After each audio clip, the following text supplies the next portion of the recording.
Hey y'all, what's going on? This is Jesse Busman, the 19th hole, and this video is going to talk a little bit about the Clash Caddie app and its use on an iPhone. We know that on the iPad with a tablet, you have the nice slide over feature, but I think there's a lot of people out there that wonder, well, what can I do on the iPhone? How can I use this app effectively in the game? We cannot use the slide over function on the phone. And most of the time, what you have to do is, switch between the apps. So if you're not sure where to get the Clash Caddie, first thing you're going to do is you're going to go to the App Store, and you're just going to type in Clash Caddie and hit search. It's just going to pull it up. There's your Clash Caddie app right there. The other option would be a Golf Clash Notebook. I do not have Golf Clash Notebook on my iPhone or my iPad, so I really cannot give you a lot of information as far as how it works on an iOS device. I do have it on my Android, and I'm very happy with how it works on my Android tablet. So once you get the app, the first thing that you're going to do is you're going to open your game. Then from there, you're going to go back out of the game once it loads up, and you're going to open up the Clash Caddie app. All right, game's open. So we're going to open up Clash Caddie. Next thing you want to do is you want to go to your settings, and I'm just going to show you here a few different things. So now that we have the Clash Caddie app open and my game open, this is the situation you used to be in. From here, you'd have to swipe to the app, enter your information, and then swipe back over to the game. They have added a feature inside of Clash Caddie that lets you not have to deal with that. In the settings, if you click on the notification calculator and the adjustments, you gotta make sure you have both of those clicked on, or it's not gonna work properly. So from here, we can go back out into the game. As you're gonna see, Clash Caddie notification drops down from the top, and from there you can swipe down on it and you can enter your shot information. So let's just say we're going to play a 10% elevation with a 5-mile-per-hour wind. We're going to use a power 2 ball. Okay, and we say we want to use the sniper. If you do not select the club, it will not work. To get back out of this little screen, you can either hit the X at the top right corner, or you can just swipe back down. As you see, it did not pull up the information for my shot because I did not select the club. So let's try this again. 5 wind, 10% elevation, 50% club. We'll play a mid club. This time we'll make sure we select the sniper, and then we're going to swipe down. And as you see, in notification style, our adjustments pop up on the top.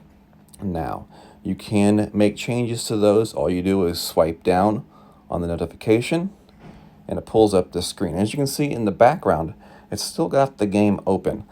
I'm not sure as far as stability goes that this is any better than actually leaving one app to go to the second app, but I feel it may be a little bit more stable to do it this way than to go between the apps. It just feels like in-game I've had a little bit more smooth play doing it this way than the switching back and forth. And convenience-wise, it's so much nicer to be able to manage this through the notification rather than the switching back and forth of the app that just kind of got annoying and a little bit cumbersome. So 8.9 wind, we'll say. We'll just click on the quarterback with 20% elevation.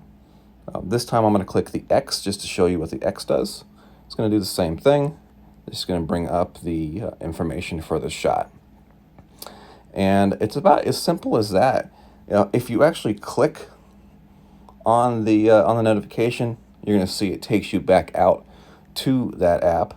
From there you can make changes, and then you just have to retoggle to the game.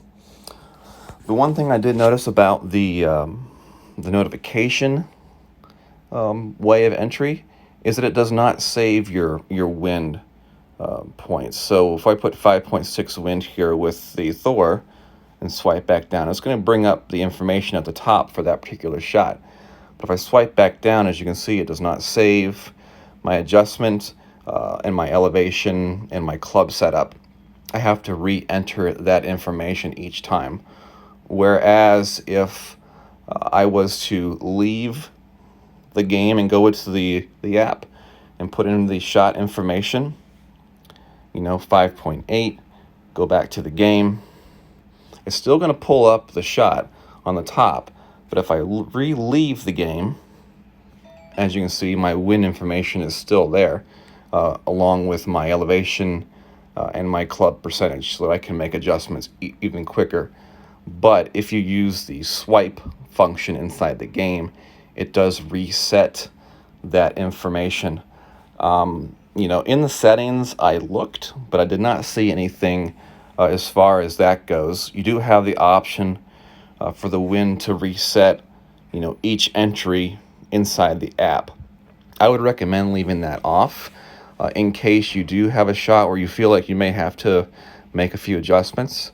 In that case, then you would just go in and out of the app itself and maybe not use the swipe down function. Although I do believe that leaving the game does create a little bit of a stability issue. So I would definitely recommend using the swipe down function as much as you can. A few other things to point out here. There is this mid button here, and what that does is it takes away the slider function. I know some people don't like the slider, so if you don't like the slider, you can access the settings and change that there. You can also take away the 1% slider. So from there, you go back here, and as you can see, it's only going to change in increments of 5%. So maybe, you don't like the single percentage slider part and you just want 5% increments, you can do that. But make sure, if you do like that, to put that back on so that you can have access to the single percentage adjustments. All right, y'all, if you have any more questions or anything else you would like for me to show you as far as the app goes, please send me a message and I will try to make a video of it. Hopefully this has been helpful to you, and y'all have a blessed day.